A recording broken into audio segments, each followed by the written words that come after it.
अस्सलाम वालेकुम व्यूअर्स। आप ट्रम्प सीरीज़ के आने वाली एपिसोड में देखेंगे कि ऐना हमदान से कह तो देती है कि जब तुम्हारा दिल करे ये काम होने दो, उसके बाद तुम मुझे चाहे छोड़ देना।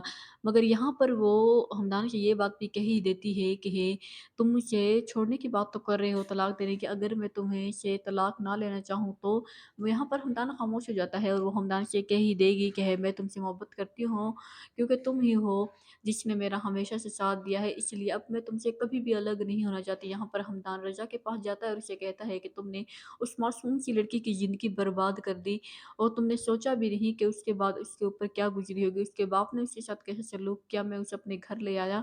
मगर यहाँ पर रज़ा कहता है कि मैं जानता हूँ वो बहुत अच्छी लड़की है, मैंने उसके साथ बहुत ही ज़्यादा बुरा किया है।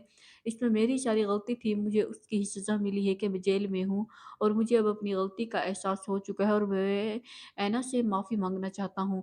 और फिर आप देखेंगे कि रज़ा को जब जेल से रिहाई मिल जाएगी तो ऐना के पास आएगा और उससे हाथ जोड़कर माफ़ी भी माँगेगा। वो कहेगा कि तुम मुझे माफ़ कर दो, मुझसे बहुत बड़ी गलती हो गई। और यहाँ पर आप देखेंगे कि आयमा अपने बाप को समझाने की कोशिश करती है कि ऐना मेरी बहन है और उसका कोई भी कसूर नहीं था जो कुछ उसने किया। और फिर आप देखेंगे कि उसका दिल भी ऐना के लिए नरम पड़ जाएगा और वो ऐना को अपने साथ ही घर ले आएगा, उसके साथ बहुत मोहब्बत से बात करेगा और वो हमदान के साथ भी बहुत हमदर्दी से पेश आए, क्योंकि वही तो था जिसने उसकी बेटी का ख़्याल रखा था।